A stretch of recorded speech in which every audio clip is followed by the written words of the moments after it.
Oke, jadi hari ini terima kasih buat kesempatannya Mbak Pru ya, buat ngobrol-ngobrol. Jadi hari ini sesi Friday Talk kita akan diisi sama Mbak Prudence, yang juga saat ini setahu gue sih cuma streaming di Twitch ya Mbak ya? Oke, sebelumnya buat yang belum kenal gue, ini gue lu aja kali ya, Iya. biar santuy gitu. Iya. Silakan Mbak. Sebelumnya yang belum kenal gue, halo, nama gue Prudence.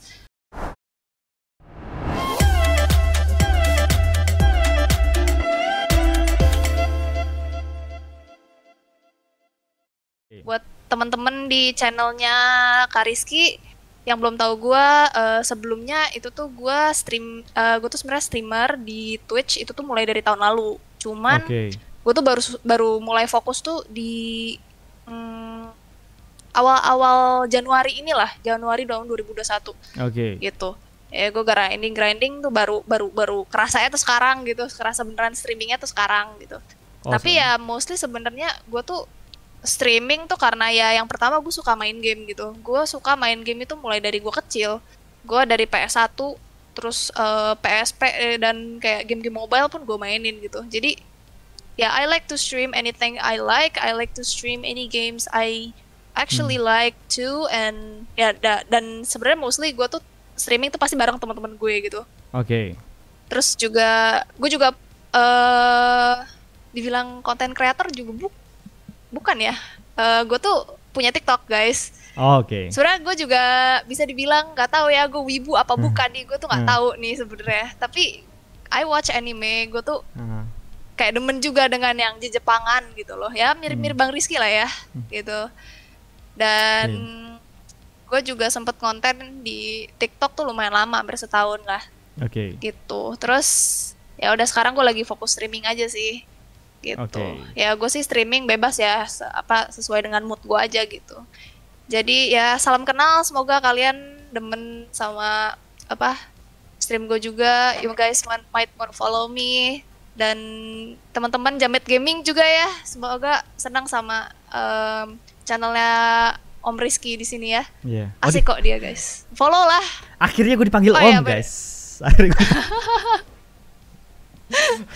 Oh ya, kalau buat yang nggak tahu, Jamet Gaming itu sebenarnya itu nama panggilan komunitas gue. Jadi yang pada bingung Jamet Gaming itu tuh sebenarnya ya viewer gue gitu loh, dan teman-teman gue gitu. Dah gitu aja sih. Nah jadi tadi lo bilang sih lo baru mulai tahun 2021 berarti ya, di awal-awal Januari lo mulai serius. Baru fokusnya di situ. Tapi gue udah mulai tuh tahun 2020 pertengahan. Oke. Kalau misalnya lo memang benar baru fokus di tahun 2021, yang gue kagumin sekarang kalau gue lihat dari lo punya komunitas, dari orang-orang yang lihat lo, dan gue ngelihat jumlah followers lo, dan gue lihat jumlah subscriber lo, karena lo kan juga ngasih indikator, itu udah cukup banyak gitu, udah cukup solid gitu ya. Yang penting niat aja sih. Niat. Gue juga sebenarnya tuh kan jadi timelinenya tuh gue TikTok dulu tentang Weeb, tentang Naruto, AOT, semua anime yang gue suka. Dan baru gue streaming gitu. Awalnya tuh gue punya temen, gue punya temen dia Weeb Talk juga, Weeb TikTok gitu. Terus dia tiba-tiba tuh main Twitch. Dan sebelumnya tuh di situ gue iseng nontonin stream dia. Oh ya sekarang lagi zaman ya orang lagi streaming gitu. Boleh-boleh nih daripada gabut kan gue gitu, nggak ada kerjaan. Oke nih. Nah di situ tuh posisinya juga gue masih grinding followers ya di TikTok tuh masih zaman 100 ribuan atau 90 ribuan lah. By the way, sekarang followers TikTok lo berapa, sorry? 250. Tapi itu juga gue sempet stuck selama 5 bulan. Viewers gue nggak naik, followersnya tuh nggak naik, nggak turun. Karena gue udah nggak pernah upload lagi. Gitu. Mungkin bulan depan gue bakal upload lagi sih. Nah dari situ tuh gue mulai niat main game untuk streaming itu tuh ya karena gue ngelihat FYP gue isinya Twitch semua nih, apaan nih gitu loh. Kenapa orang-orang Twitch.tv bla bla bla, Twitch.tv bla bla bla, ayo nonton gue gitu loh. Gue jadi kepo. Ya udah tuh dari situ gue coba-cobalah sendiri. Masalahnya gini, gue tuh buta banget sama hal-hal yang kayak gitu. Gue tuh buta banget sama yang namanya OBS Studio tuh apaan. And buat yang nggak tahu, gue tuh console player banget sebenarnya. Gue itu main game konsol yang mostly itu sebenarnya single player dan story mode. Assassin's Creed, Battlefield, Red Dead, The Witcher, terus Far Cry dari 2 sampai 6 tuh 2 sampai 5 tuh gua abisin semua. Dan masalahnya adalah gua tuh orangnya tuh dari dulu tuh selalu demen main game yang sendiri. Gua tuh nggak pernah cobain yang namanya game kompetitif kayak Valorant, Overwatch, kayak gitu-gitu. Gua nggak pernah tertarik gitu loh. Tapi setelah gua cek kayak oke nih banyak juga sih sebenarnya yang streaming game offline ya, nggak cuman yang online doang. Karena di situ gue belum beli laptop gaming, jadi gue streaming pakai PS4 karena dia langsung nge-link ke Twitch-nya gitu. Betul. Cuman nggak bisa pakai facecam. Gitu.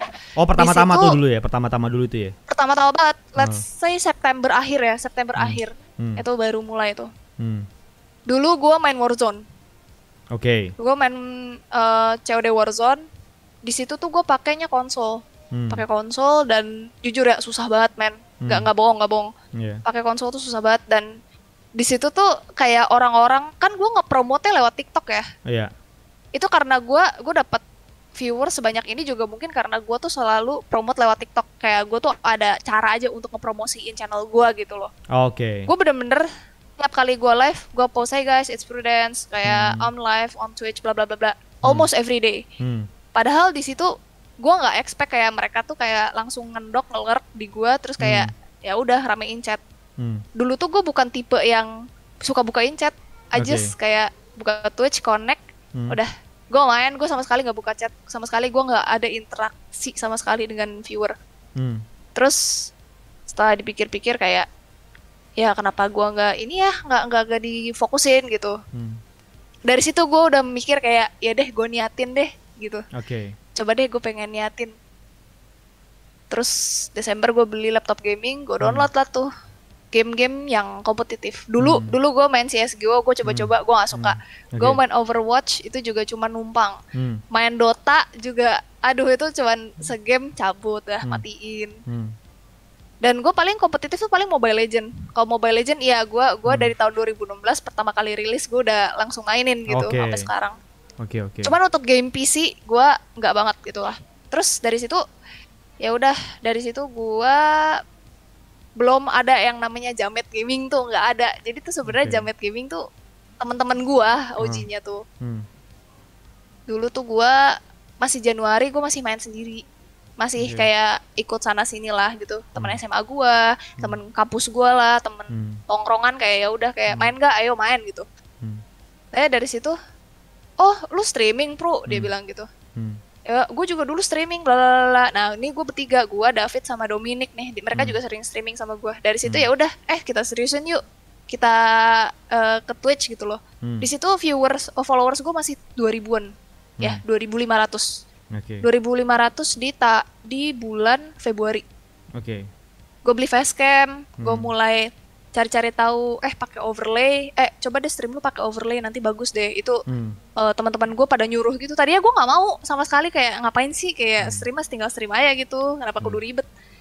Ya udah dari situ bener-bener niatinnya tuh bener-bener diniatin. Gue dibantuin sama teman-teman gue kayak mulai dari facecam, keyboard, mouse. Terus juga waktu itu pacar gue juga suportif banget sih, dia kayak sampai nyariin kayak apa ya alat-alat game yang kayak yang bagus tuh apa buat gue, terus game-game apa yang bagus gitu loh. Ya gue dapat banyak support lah di situ. Cuman ya itulah tantangannya kan kayak sama orang tua, aku ngapain sih main game mulu dari bangun tidur buka komputer kayak zombie gitu. Di situ. Tapi emang gue akuin sih, kalau lu nggak niatin, masalahnya lu nggak akan bisa gitu loh, bisa streaming tuh itu butuh niat yang sangat-sangat besar menurut gue. Karena capek cuy. Sekarang kayak lu, coba deh kak, kayak lu tuh streaming nih, lu tuh ada lampu, lu pasti ada lighting kan. Mata lu tuh perih gak sih kena lighting? Dan kamera lu tuh pasti ke badan lu gitu loh, kayak lu tuh harus bener-bener jaga image lu gitu loh. Capek, you need to like behave, you need to kayak interact with the viewers. Dan itu susahnya gitu loh. Kalau lu nggak niat, ya lu bakal susah sih. Terus gue tuh baru sadar awal-awal gue mulai serius stream, gue tuh mulai dapat ini ya, belum ada filtering viewer sebenarnya. Viewer gue masih random. Dibilang ada yang toksik, ada bocil kematian banyak banget gitu di stream gue waktu itu ya. Oh, di Twitch, di Twitch sih banyak. Di Twitch ya. Oke. Iya. Dan mereka tuh toksik banget gitu loh.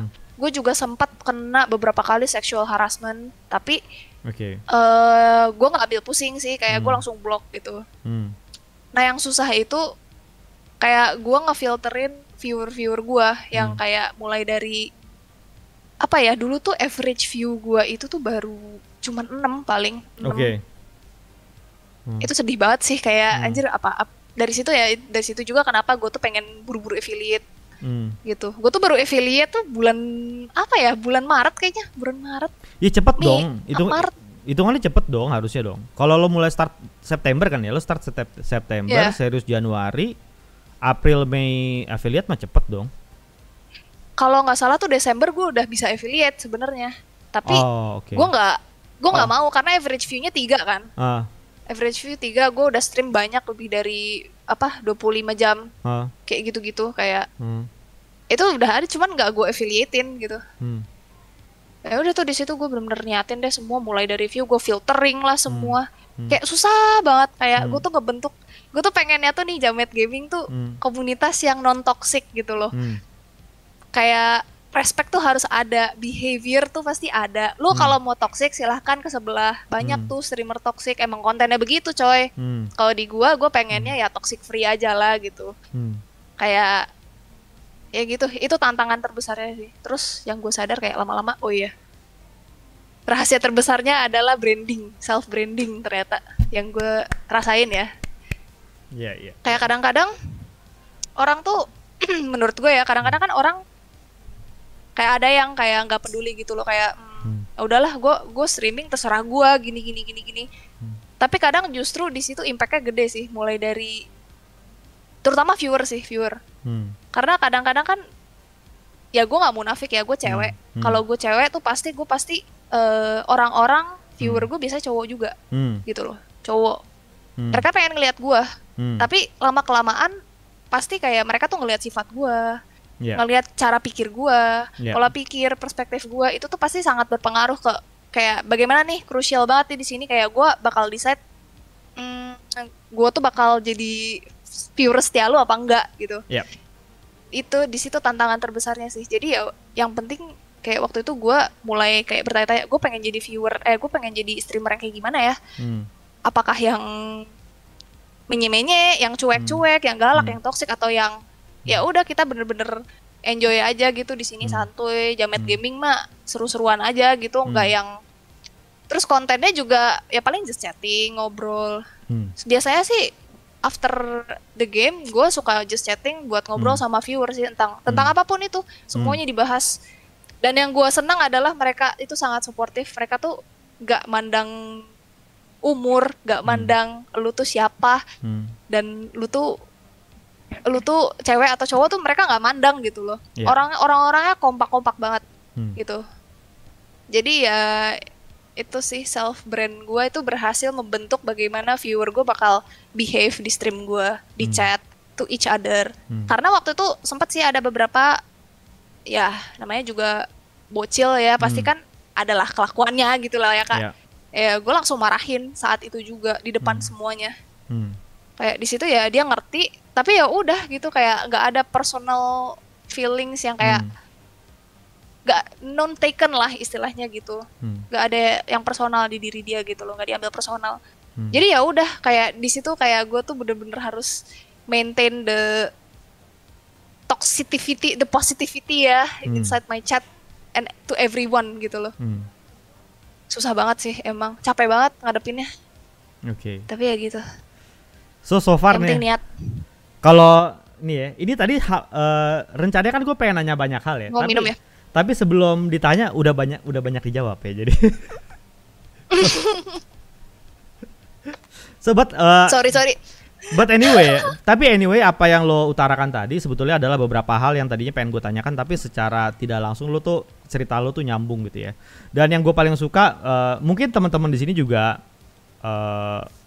pengen gue kasih satu alasan ya kenapa gue termasuk orang yang agak milih kalau ngajak collab sebetulnya. Kalau gue agak milih collab kalau dari dulu. Nah jadi ini sebetulnya sebelum gue ngajak lo collab, yang tadi gue bilang juga sebetulnya gue tuh lama memperhatikan channel lo gitu. Jadi gue nggak memperhatikan bagaimana viewers lo react terhadap lo, terus bagaimana lo react terhadap viewers lo juga. Terus makanya gue juga join Discord lo, terus gue ngeliat bagaimana diskusi di Discord lo juga gitu. Jadi many things. Nah makanya akhirnya waktu itu gue pikir lo punya the same spirit yang kayak gue punya juga gitu. Karena gue juga terus terang baru di Twitch juga, belum nyampe setahun, dan I think I'm still struggling than you, ya, in terms of viewers or branding, gitu ya. Jadi gue rasa ada beberapa hal yang gue bisa pelajarin dari lo yang bisa gue terapkan juga sebetulnya di channel gue ini gitu loh. Nah, yang gue pengen tanya tuh ya, kenapa lo akhirnya memutuskan itu bahwa I think my community is the key to my success gitu. Okay. So you're basically asking kayak kenapa komunitas gua itu adalah sesuatu apa ya yang menjadi kunci kesuksesan gitu kan? Iya, kenapa lu susah payah? Iya. Kenapa lu susah payah ngebangun komunitas yang sampai sekarang ini lo bikin kayak begitu gitu loh. Karena kan banyak juga orang yang nyediain Discord cuma ya udah gue sediain aja gitu loh, tapi nggak di-maintain Discordnya kan. Gitu loh. I used to be that kind of person. Gue punya Discord tahun 2020, isinya 65 orang. Dalam 3 bulan, 4 bulan, sekarang semenjak diseriusin, 5 bulan, 5 bulan atau 6 bulan, sekarang udah 300-an isinya. Lumayan banyak ya? Itu, ya, dan di situ tuh ternyata itu adalah salah satu gimana gue bisa nge-interact mereka gitu loh, interact dengan mereka secara langsung. Oke. Dan in the end of the stream, gue tuh selalu bilang, gue tuh nggak pernah lupa say thank you. Buat yang pertama para viewers setia gue, thank you udah pada masuk stream gue, subscriber, yang pada nge-cheer, yang pada donate, semuanya thank you semua. Because kalau misalkan emang gak ada kalian di sini, para Jamet Gaming ini, kalau kalian gak ada di sini ya gue cuman seorang Prudence yang gabut main game gitu loh. Bukan seorang Prudence yang streaming di Twitch yang apa ya istilahnya, yang istilahnya tuh di sini nih. Gue tuh semangat banget nih tiap hari streaming 6 jam sehari, gue gak kenapa-napa. 6 jam? Demi apa? Demi 6 jam sehari? Akhir-akhir ini gue 5-6 jam. Wow, ya. Oke. Sempet. Oke. Percaya Kak, menurut gue nothing tulus banget sih. Nothing tulus, karena apa? Gue tuh seneng ngobrol kan. Gue tuh seneng banget berdiskusi mengenai sesuatu gitu. Dan alhamdulillah ya gue seneng sama komunitas gue tuh yang positif. Mereka tuh open minded orang-orangnya. Ya dan all of them sih, most of them sih yang satu pikiran sama gue gitu loh. Jadi ya gitu, jadi gue ngerasa kita itu tuh sebenarnya punya koneksi gitu loh antara streamer dan viewer tuh pasti punya koneksi. Dan yang bikin gue semangat untuk streaming tiap hari itu ya itu orang-orang itu yang aktif di chat, yang I'm not talking about the donation, the money I get from them ya, tapi yang terpenting adalah mereka itu tuh mau spending like hours, mau ambil makan kek, mau ditinggal mandi, ditinggal belajar, ada yang lagi sekolah, ada yang ditinggal tidur baru bangun. Even kemarin nih ya Kak, kalau lu lihat pas broadcast gue lagi just setting, tiba-tiba gue kebelat boker. Itu chat rame nungguin 26 orang. Oh, nungguin lo doang tuh ya? Gue boker karena kita lagi ngobrol sesuatu yang seru gitu loh. Gue boker, gue sampai bawa HP, gue ngobrol aja di situ, bercanda absurd banget lah bercandanya, tapi kayak mereka tuh, yang gue senang mereka tuh apa ya istilahnya tuh respect gitu loh sama gue, karena my biggest fear itu dulu karena ya gue cewek, streamer, main game, pasti banyak yang underestimate, tapi ya untungnya sekarang zaman udah berubah kali ya, kayak perspektif terhadap kayak cewek main game, streaming tuh kayak ya bukan kayak gitu loh. Oke. Bukan yang all about. Kalau gue malah memandangnya lebih kayak a great things gitu. Jadi gue berharap komunitas streamer di Indonesia juga berkembang gitu ya, nggak cewek nggak cowok, is not apa namanya, nggak peduli gender gitu. Tapi yang sangat gue pedulikan adalah kalau kita ya mau bangun komunitas, ya tentunya kita juga harus punya streaming yang berkualitas. Menurut lo sendiri nih saat ini nih, komunitas streamer terutama di Twitch itu seperti apa? Yang gue tangkap sih selama ini gue rasa masih kecil ya termasuknya kalau dibandingin dengan platform lain ya kayak Nimo, YouTube lumayan gede ya kayaknya gede banget komunitasnya. Ya. Tapi sebenarnya ya yang gue suka di Twitch itu, kenapa nih gue tuh pengen di Twitch walaupun sebenarnya Twitch itu motongnya 50% udah gila nih. Yeah, Twitch udah gila-gila, ada gila-gilanya. Ads-nya juga gak seberapa. Ads-nya juga gak seberapa asli. Nah, makanya. Tapi yang gue seneng di sini adalah viewersnya itu real time. Mereka di sini tuh gak ada bot. Kalaupun misalkan mereka gak pakai akun, tapi mereka tuh nontonin gue gitu loh. Kalau ada yang cabut satu, beneran berkurang satu gitu loh. Nggak apa ya? Nggak. Menurut gue itu yang bikin gue tuh jadi tahu gue tuh udah sampai mana sih gitu.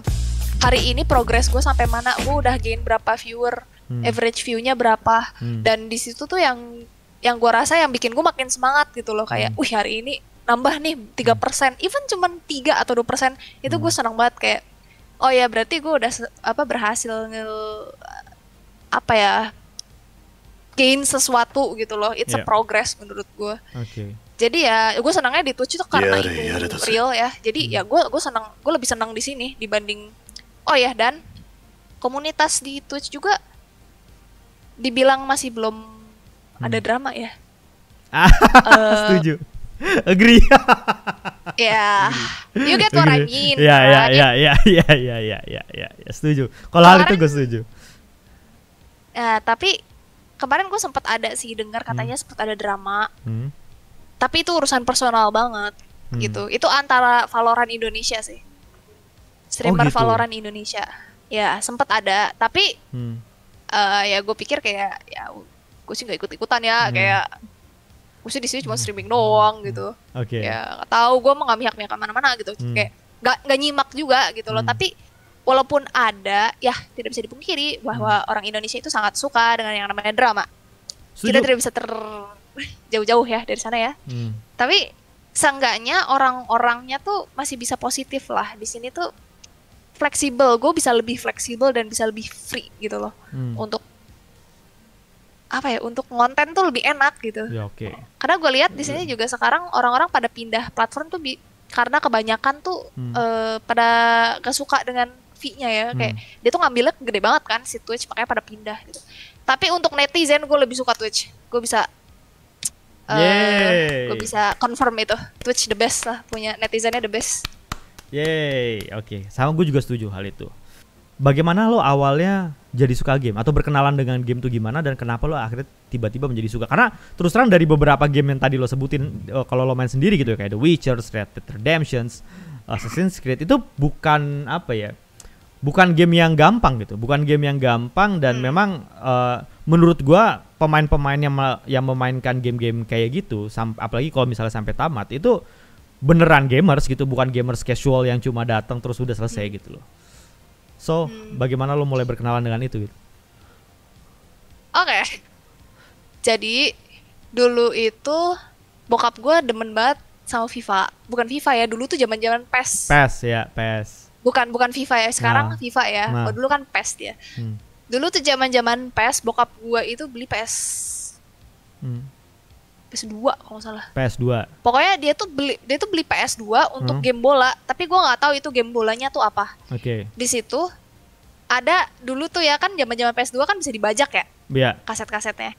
Kakak gue cewek ya by the way. Dia juga suka main game, tapi dia tuh sukanya main The Sims. Rata-rata itu sih. The Sims 1 tuh gue inget banget. Akhirnya dari situ kita ke rental PS. Lo sempat main ke rental juga?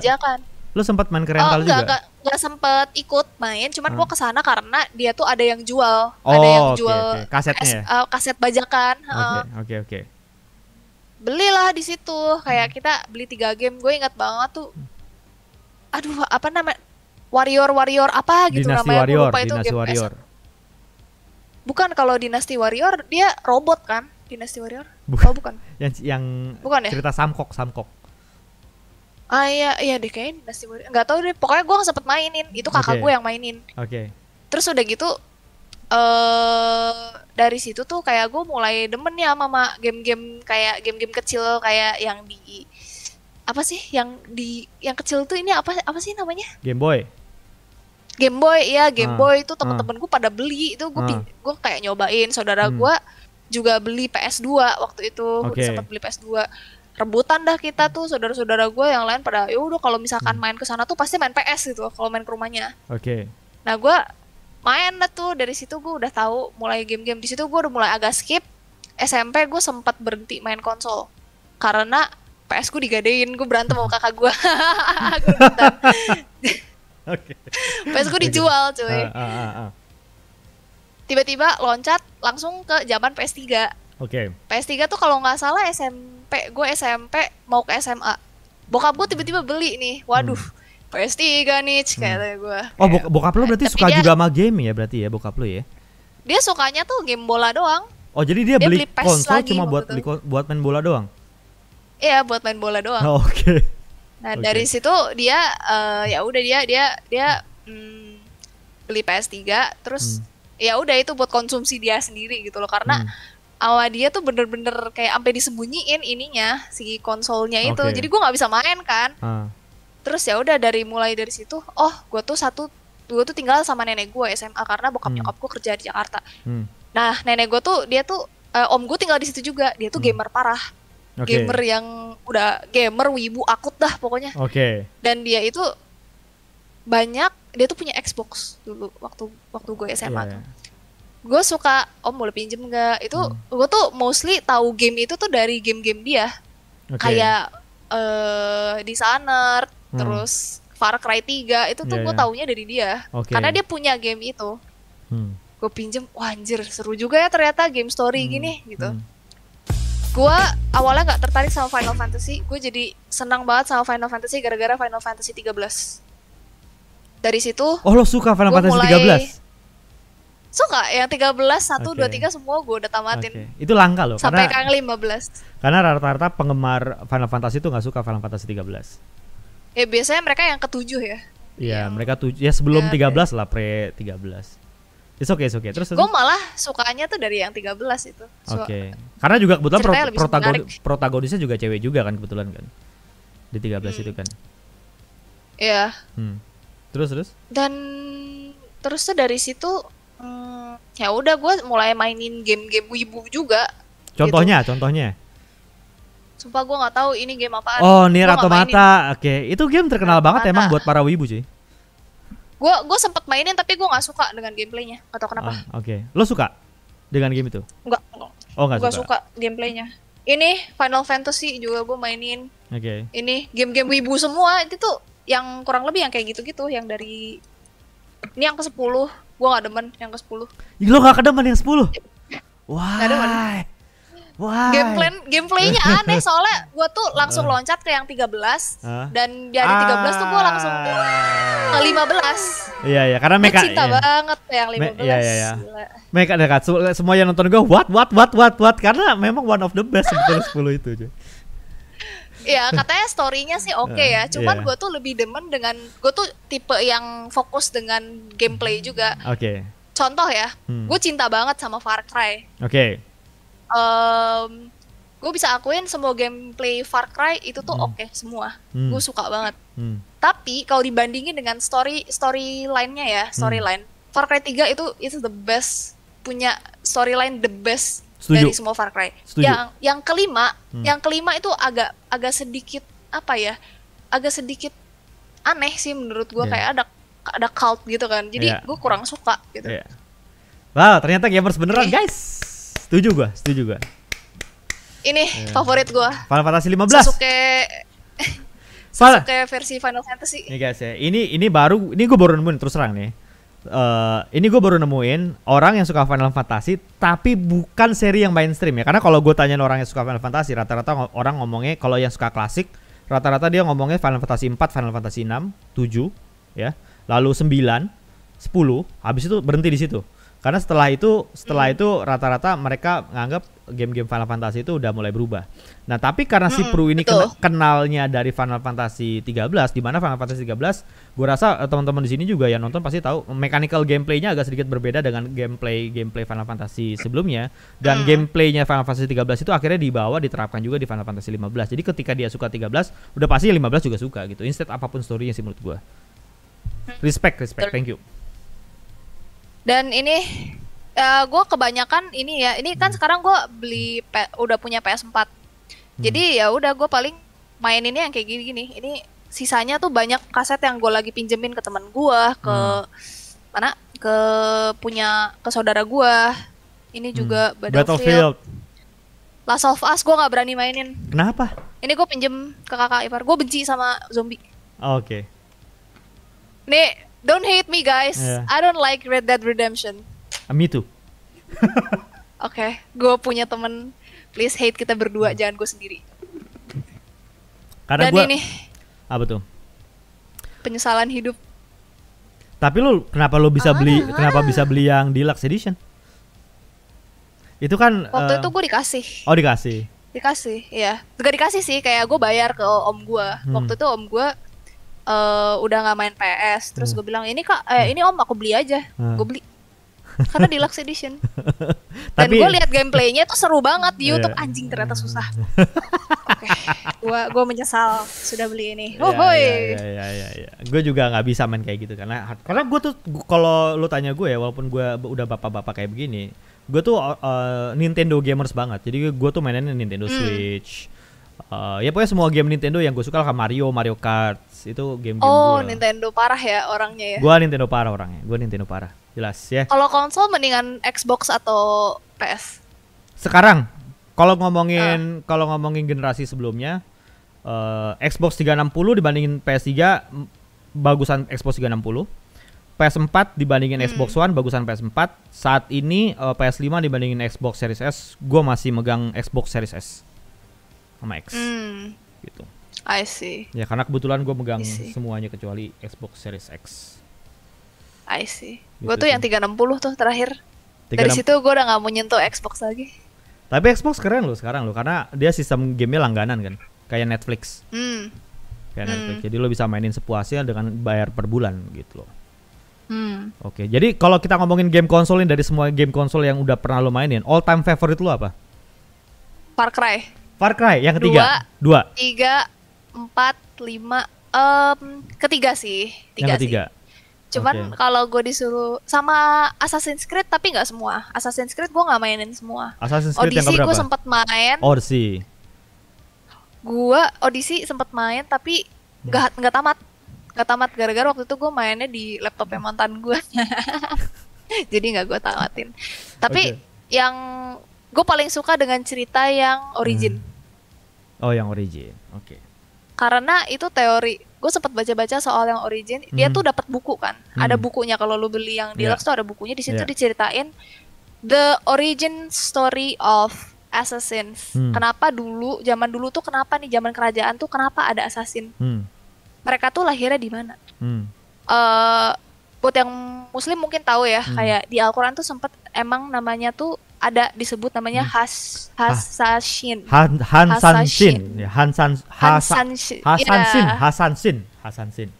Ya. Di situ juga ternyata dia tuh ngambil teori itu dari zaman-zaman Nabi juga. Ternyata zaman Nabi tuh udah ada yang namanya assassin gitu tuh, beneran ada. Ya, dan itu mereka tuh beneran kayak emang pasukan yang ditakutin sih setahu gue tuh. Karena dia tuh kalau gue baca juga, gue juga baca. Tapi either way, Hasasin itu salah satu pasukan ditakutin setelah Mongol ya waktu itu, pada zaman itu ya. Oke. Wow, deep juga ya maksud gue. Terus terang, gue nggak expect diskusi game tuh bisa seseru ini sama Prudence. Asli. Gue kalau misalkan gue demen sama storyline ya, gue tuh bisa cari tahu sampai kayak ini kenapa gue tuh suka sama Origin, karena pas gue lihat tuh, ternyata si Bayek itu merepresentatifkan zaman-zaman orang di situ tuh kan lagi main politik ya. Si Cleopatra sama si Julius Caesar itu kan main politik ya di belakang. Si katanya tuh yang para Assassin ini tuh katanya tuh emang di step dari belakang, emang bener ceritanya tuh di historinya tuh kayak gitu. Jadi Bayek itu tuh kita tuh main Assassin's Creed dari perspektif assassin saat itu gitu loh. Kita tuh tapi kita sebagai Bayek gitu tuh kayak wow, I was like ceritanya seru sih. Far Cry 3 juga the best, gila itu keren banget sih Far Cry 3. Gue mainin itu berkali-kali, gue tamat ulang sampai Far Cry 3 semua anjir mapnya. Far Cry 3. Lu mau coba, lu udah pernah nyobain streaming Far Cry 3 di channel lu belum? Sayangnya gue waktu itu main Far Cry 3 di PS3.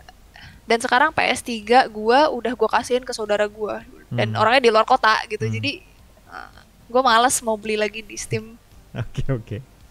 Oke. So guys, ternyata hardcore gamer ya. Jadi gue terus terang agak shock juga dengerin lo koleksi. Maksudnya lo punya library game itu cukup bagus menurut gue, dan gue tidak expect bakal kayak apa lo mainin game-game yang hardcore kayak gitu. Karena mostly kalau gue ngumpul sama teman-teman gue gitu ya, sesama gamers ya, gue kalau dengar dari mulut mereka gitu ya yang ngomongin itu tuh jarang gitu ya. Rata-rata mereka kan casual gamers gitu. Kalau cewek tuh males mikir agak berat, apalagi namatin ceritanya satu persatu gitu. Nah lo ini selama memainkan game tersebut, game itu lo harus tamatin atau ya udah lo gantung aja, kecuali yang di laptop mantan lo tadi itu ya? Tergantung.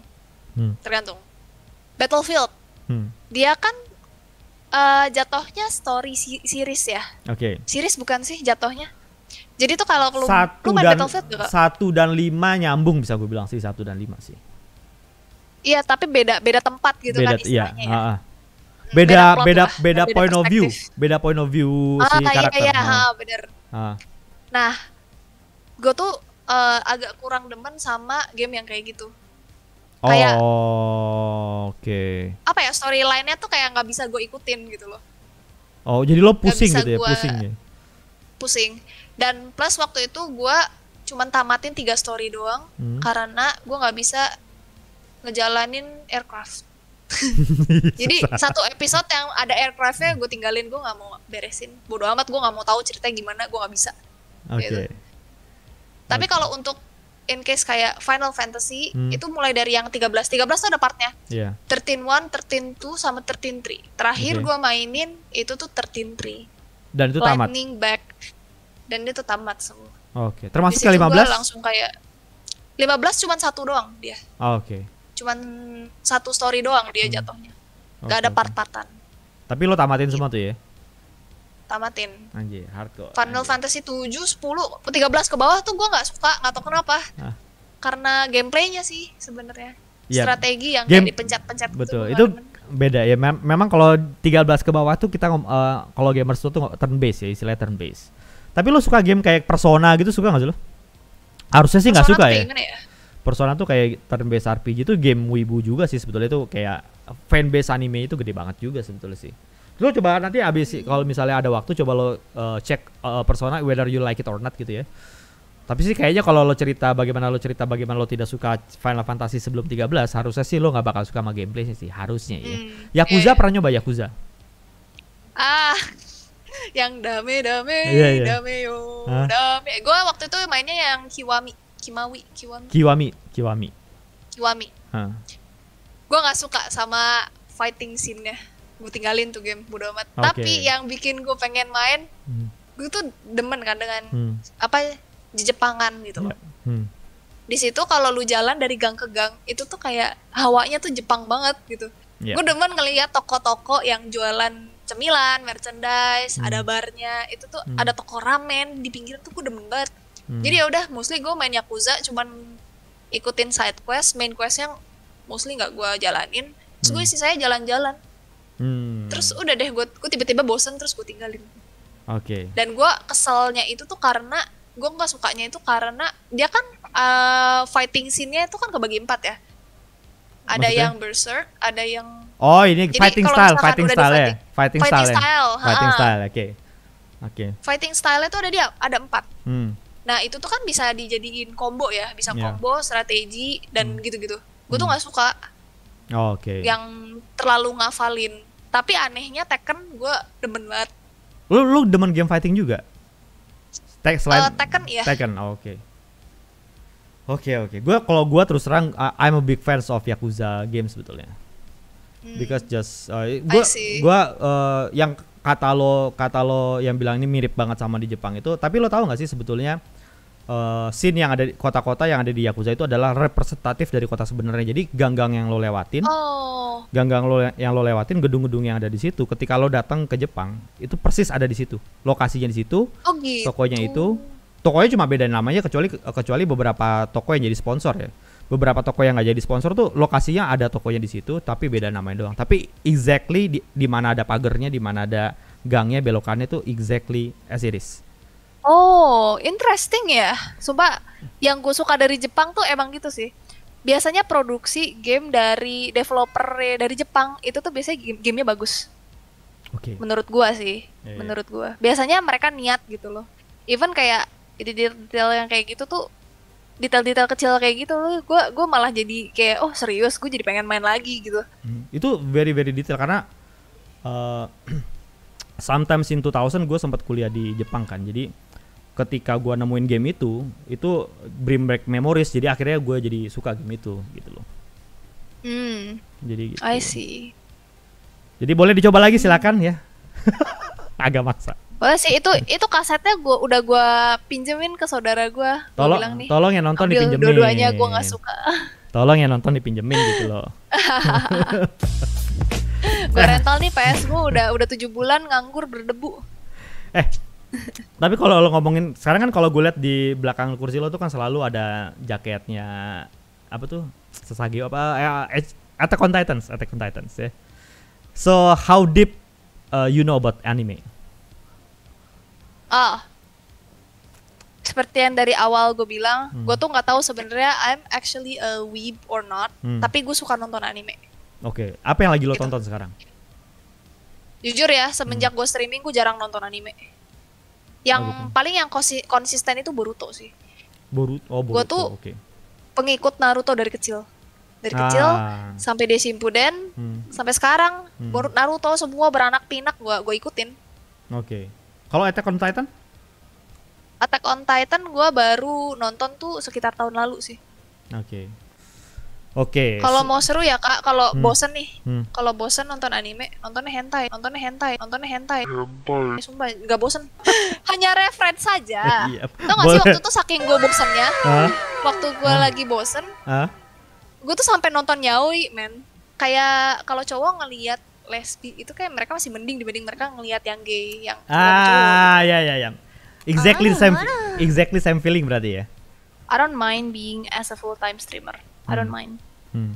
Tapi consideration gue sekarang adalah gue masih kuliah, gue lagi nunggu sidang. Tapi kalau gue nanti udah lulus, pasti gue harus decide either gue bakal join my family business or be a streamer. Permasalahannya adalah mungkin ini juga salah satu alasan kenapa gue grinding abis-abisan di stream gitu loh. Gue pengen tunjukin ke orang tua gue, nih duit yang gue hasilin tuh sekarang udah lumayan gede loh, udah nggak yang kecil-kecil lagi gitu.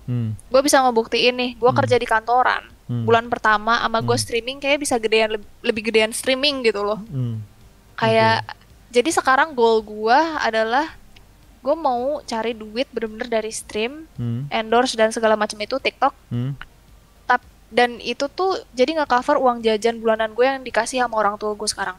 Jadi gue nggak mau minta duit uang jajan lagi ke orang tua gue. Dan dapetnya tuh harus senilai orang tua yang gue kasih sekarang gitu. Itu target gue. Target gue. Berarti lo sekarang udah mahasiswa tingkat akhir ya? Tingkat akhir berarti sekarang udah. Udah mahasiswa tingkat akhir berarti sekarang ya? Iya betul. Nunggu sidang bro, doain. Ya, bismillah ya Allah, doain nih teman-teman, doain bismillah ya Allah aman ya sidangnya.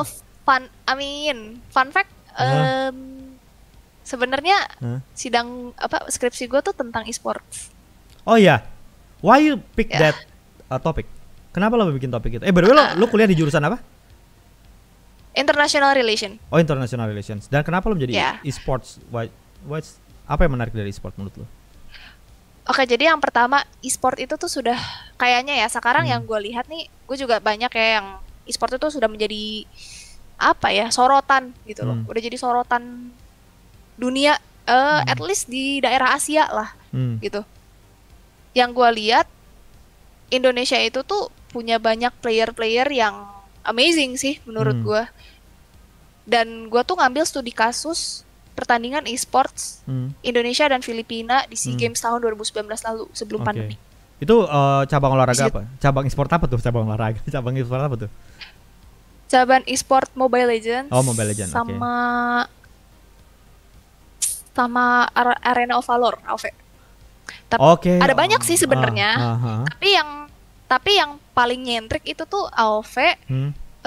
Terus si Mobile Legends sama satu lagi tuh apa? Tapi sebenarnya fokus gue tuh bukan ke situ, bukan ke game ya. Fokus gue itu tuh adalah bagaimana nih Indonesia, pemerintah, masyarakat itu tuh bisa melihat bahwa e-sports dengan potensi-potensi kita yang kita punya sekarang nih, player-player Indonesia, apakah itu bisa menjadi sebuah kekuatan yang baru, gitu loh. Kekuatan yang baru itu tuh bisa dalam bentuk mungkin berdiplomasi, bisa jadi dalam bentuk pendorong ekonomi juga, tapi itu mungkin masih ke 10 tahun ke depan ya. Tapi bisa jadi, tapi yang gue lagi fokusin sekarang yang paling dekat itu, yang paling memungkinkan adalah nation branding. Jadi sekarang tantangan gue adalah gimana nih caranya gue bisa ngejelasin ke dosen-dosen gue, ke panelis gue kayak kenapa lu milih game dari semua topik, lu tuh anak IR, kenapa lu milih game gitu loh. Kalau gue nggak bisa jawab, matilah gue gitu kan. Tapi maksudnya gue udah recap semua alasan dari mulai 21, 22, 23. Dan yang bikin paling meyakinkan adalah gue kemarin sempat diajak Kemenpora berdiskusi tentang regulasi-regulasi e-sport di Indonesia untuk 10 tahun ke depan. Semua gue catat, gue rekam, gue taruh semua di bab 4 nih. Mampus tuh yang bilang ini cuman game doang, e-sport game doang. Gila, itu masalahnya ini e-sport tuh bener-bener bisa jadi potensi yang sangat besar, karena Indonesia tuh menjadi salah satu negara tingkat yang paling tertinggi ya di Asia Tenggara tuh e-sportsnya tuh, mulai dari Mobile Legends, PUBG Mobile juga, tapi mungkin dia saingannya kalau tingkat Asia udah mulai ke China sih, China, Filipina tuh. Indonesia tuh sekarang tuh udah mulai bersaingnya tuh ya ketatnya itu sama Thailand dengan Filipina. Tapi gue ngambil studi kasus dengan Filipina aja. Kebetulan sekarang e-sports itu udah menjadi salah satu cabang olahraga yang terbaru, yang resmi di SEA Games tahun 2019 gitu. Ya, betul. Tahun 2018 dia masih jadi eksibisi di Asian Games, bukan di SEA Games, Asian Games. Tahun 2019 dilihat, wah ini bagus nih kayaknya nih. Ya udah deh kita eksekusi aja lah, udah langsung jadi cabang olahraga baru. Amazingly, ternyata mereka itu di-treat sama rata dengan cabang olahraga lain. Cuman kelemahannya sekarang adalah pemerintah tuh masih ada tantangan gimana caranya nih kita bikin regulasi yang tepat, gimana kayak e-sports itu tuh bisa menjadi makin kuat gitu loh di Indonesia. Karena kan kalau dibilang olahraga, ya main game olahraga, badan lu kagak gerak gitu loh. Tapi kenapa disebut olahraga? Itu tuh main game, dan di situ yang permainan yang dipakai buat di e-sports itu tuh nggak boleh sembarangan. Yang pertama tuh nggak boleh yang pay to win. Semuanya tuh harus game yang kompetitif, player versus player, nggak boleh pay to win. Dan di situ tuh kan dilatih ya, mulai dari yang pertama kerja sama tim, game sense, skill makro mikro lu sama mekanik lu tuh semuanya kepake kalau lu main game kompetitif kayak gitu. Gitu loh. Makanya itu mengapa gue lupa ya organisasinya apa, IESPA kalau nggak salah. Ya pokoknya IESPA, dia itu bilang katanya di Indonesia itu organisasi di Indonesia ya. IESPA itu. Dia sudah benar dinyatakan kalau e-sports itu udah bisa menjadi sebuah cabang olahraga yang baru gitu loh. Ngelatih otak lah basically secara simpelnya. Gue rasa sih alasan lo buat ngeyakinin dosen lo sih apa ya, dengan barusan apa yang gue denger sih harusnya udah cukup meyakinkan ya harusnya. Tapi ya gitu.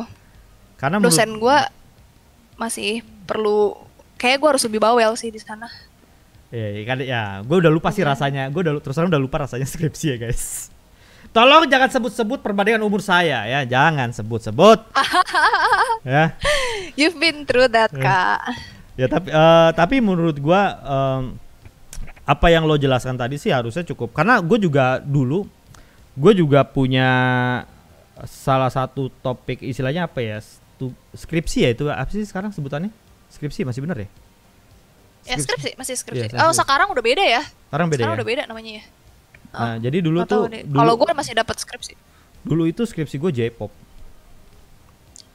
Oh, Japanese pop ya? Japanese pop. Dan itu juga bukan hal yang mudah dijelaskan juga pada waktu itu sih. Tapi gue rasa sih bekal apa yang lo sampaikan barusan sih menurut gue harusnya much more enough ya untuk to be explanations why you choose that that topic gitu. Menurut gue cukup menarik juga. Dan kalau dari penjelasan lo, menurut lo nih sampai saat ini nih kondisi e-sport itu secara end to end itu manajemennya gimana? Udah bagus kah? Masih perlu pengembangan? Maksudnya gimana end to end tuh gimana ya? End to end tuh dari mulai masalah persiapan playernya, mental playernya, organisasi yang menaungi si para playernya, terus bagaimana organisasi ini juga memberi fasilitas untuk para player dan juga para ekosistem kompetisinya gitu loh. Terus bagaimana orang-orang luar melihat para si atlet e-sport ini gitu. Nah itu menurut lo udah kayak gimana? Jadi tuh kalau dari sisi ini aku recap aja ya, biar lebih simpel. Kalau dari sisi dukungan ya, dukungan dari pemerintah sendiri. Mulai dari pendanaan, mulai dari mereka tuh sampai bikin ini loh, pelatihan nasional sendiri untuk para e-sports. Itu tuh semua udah ada. Diomongin.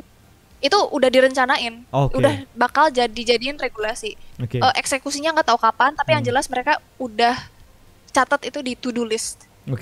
Karena di situ, karena gue di situ gue dengerin sendiri, gue rekap semuanya. Mulai dari pendanaan udah oke lah, pendanaan udah oke, dukungan dari masyarakat, pemerintah udah oke, terus juga kompetitor juga kita yang lumayan kelas mendunia loh gitu.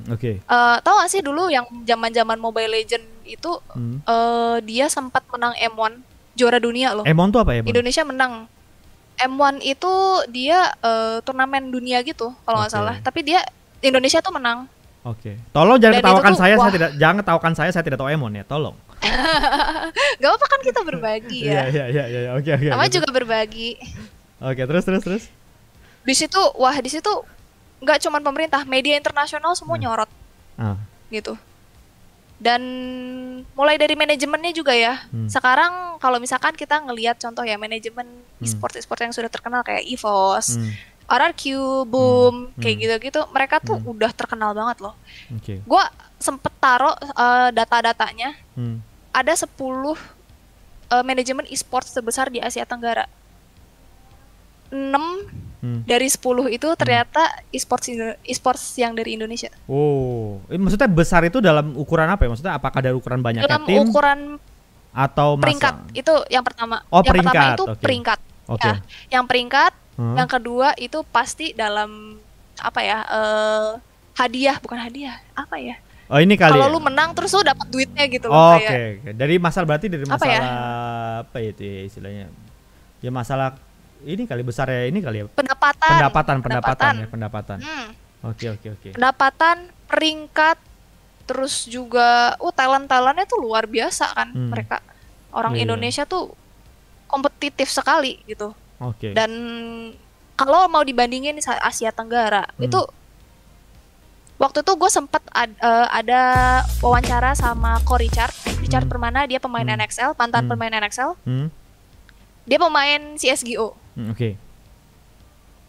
Gue nggak nyangka di situ si Ko Richard bakal bales email gue. Gila, gue kenapa gue milih Ko Richard? Tadinya gue nggak berharap lebih karena gue tahu dia tuh orang sibuk. Dia sekarang jadi ketua ketua apa ya? Dia tuh pokoknya jadi CEO of something gitu loh, organisasi e-sports di Indonesia. Dibales boy, dia nyempetin interview sama gue in the middle of kayak abis meeting gitu.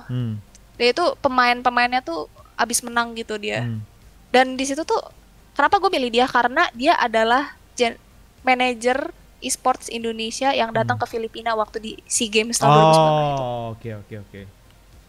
Di situ gila, this is like a golden chance for me gitu loh buat nulis bab 4 nih, ini semua nih dari Ko Richard semua. Gue nggak perlu interview talent-talent yang lain gitu loh.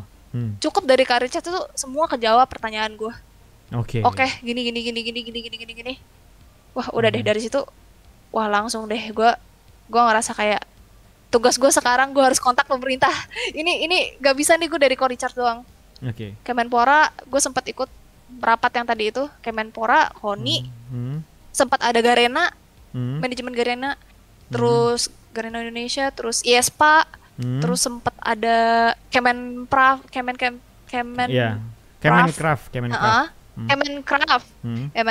Kemenpora, Kemenperin juga ikut perindustrian dan investasi.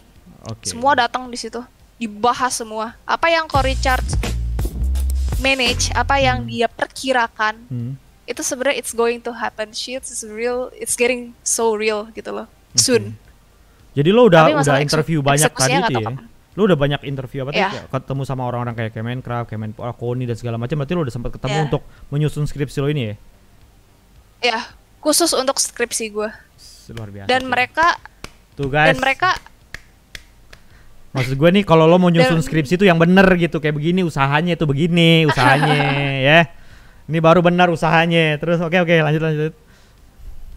Dan di situ nggak tahu ya, gue rasa itu hoki setahun gue kepake. Gue ngerasa skripsi gue jawabannya lempeng banget. Tadinya gue udah nggak expect apa-apa deh. Itu semua gue nggak perlu mikir Kak. Gue tinggal tulis doang apa yang gue dapet. Dari situ. Karena gue kualitatif, jadi gue nggak bisa bikin hipotesis lah istilahnya gitu. Tapi apa yang gue perkirakan itu tuh sebenarnya akan terjadi gitu loh. Sudah direncanakan regulasi dan segala macam udah oke. Tinggal ini nih eksekusinya, mungkin karena sekarang lagi COVID juga ya. Jadi mungkin ada prioritas yang lebih besar gitu ya untuk dihandle sekarang gitu. Tapi itu it's already on the way. Jadi kita lihat aja, kita simak aja guys. Makanya nih judul gue nation branding. Bisa nggak nih Indonesia jadiin e-sports nih? Itu tuh sebagai salah satu sarana untuk nation branding. Nation branding tuh bisa ada 5, ada banyak. Ada teorinya lagi. Mulai dari industri, mulai dari perindustrian, terus ada lagi kuliner, ada lagi di sini pariwisata, ada lagi di sini ada banyak lah pokoknya. Dari situ gue sebutin satu-satu. Udah. Gue jabarin, udah jadi skripsi gue. Berarti lo ini tinggal nunggu sidang aja ya? Tinggal nunggu, doain aja. Bismillah. Ya, kalau gue lihat dari explanation sih, gue yakin sih. Ini gue kalau gue jadi dosen sih kayak, iya deh, gue kasih aja, gue sih gitu ya kalau gue ya. Kayak ya amin ya Allah, amin.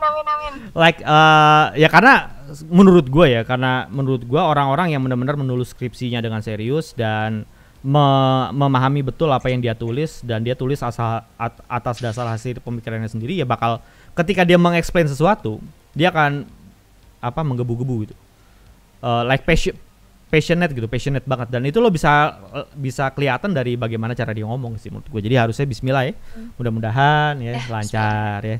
Buat pertanyaan terakhir nih, apakah lo tertarik untuk terjun ke dunia e-sport juga, bro? Gue nggak mau sebut merek sih. Waktu gue masih zaman tahun 2020. Tahun 2020 temen gue itu, temen sahabat gue di kampus itu tuh punya saudara kayak kakak sepupu. Dia tuh kerja di salah satu manajemen e-sport terbesar di Indonesia. Ditanya, bro, lu mau masuk? Hampir gue sebut. Lu mau masuk ini nggak? Ya mau lah, gila. Gue kira dia bercanda. Ya mau lah, gila lu. Siapa yang nggak mau masuk ini? Gue bilang gitu. Ya kali, gila lu gitu. Beneran nih kalau mau gue kontak kakak gue. Terus gue kayak, serius? Ya soalnya dia tuh nanyain lu dari kemarin, katanya lu pengen masuk nggak divisi Mobile Legend? Dia bilang gitu. Gue kayak, asik nih jadi talent gitu kan. Tapi setelah gue pikir-pikir, latihannya 8 jam sehari, bro. No. Yang jelas nama sih bakal kenceng, duit juga kenceng, tapi waktu istirahat gue untuk kehidupan gue dan skripsi gue tuh, magang gue juga bakal fucked up. Jadi gue lebih memilih untuk tidak gitu. Ya tapi gue maksud gue respect for that kind of decisions ya. Menurut gue Karena rata-rata kalau lo tanya gua juga di umuran lo mungkin ya, kalau gua disuruh main game 8 jam dengan duit yang segitu lumayan ya, menurut gua dengan duitnya segitu lumayan, mungkin gua sudah lupakan skripsi gua, mungkin. Maybe, but you chose to finish your education is a great thing sih menurut gua. Ya menurut gua sekarang kerja apa-apa susah gak sih, nggak ada gelar, realistis aja gitu. Dan bokap nyokap gue susah-susah nyelokolahin gue di kampus yang bagus, yang gue suka, jurusannya juga enak. Masa gue aja leave it, dan gue udah semester 8 cuy, udah semester 7 waktu itu, semester 7. Ya kali gue langsung tinggalin, itu kayak such a waste of time of like 3 fucking years sih menurut gue. Mendingan gue beresin aja dulu gitu. Nice. Rezeki mah gak ada yang tahu. Taunya bener aja kan gue jadi solo streamer sekarang, duitnya ya kurang lebih walaupun masih naik turun ya pendapatannya, cuman kayak menurut gue ini progres dalam hidup gue. Tuhan punya rencana guys. Tuhan punya rencana guys. So I think gue terus terang di kepala gue tuh masih banyak banget pertanyaan yang seru banget kalau di diskusi ini sama lo gitu. Tapi I will save it for another time, for another place ya. Hype, mudah-mudahan lo mau menyediakan waktu luang lagi untuk kita ngobrol-ngobrol podcast lagi untuk ngobrolin mengenai dunia ini jauh lebih banyak gitu ya, karena terus terang gue nggak expect bakal seseru ini ngobrol sama lo, so thanks a lot Pru ya. Jadi teman-teman yang kebetulan juga belum tahu Prudence juga yang udah subscribe di channel gue atau follow gue, silakan juga main ke channelnya Prudence gitu ya, untuk melihat juga ya bagaimana dia streaming ya. So far I love her channel, I love the community of her channel, so silakan mampir baik ke channelnya maupun juga ke channel Discordnya dia juga gitu guys. So, sekali lagi terima kasih. So Domo arigatou gozaimashita ya. Jadi sampai ketemu lagi Bro di lain kesempatan Bro. Dadah. Thank you semuanya chat. Thank you semua udah pada nyimak. Thank you Kak Rizky sekali lagi, sukses selalu Kak. Sampai ketemu di lain waktu. Sampai ketemu lagi. Bye bye. Thank you guys. Yo bye.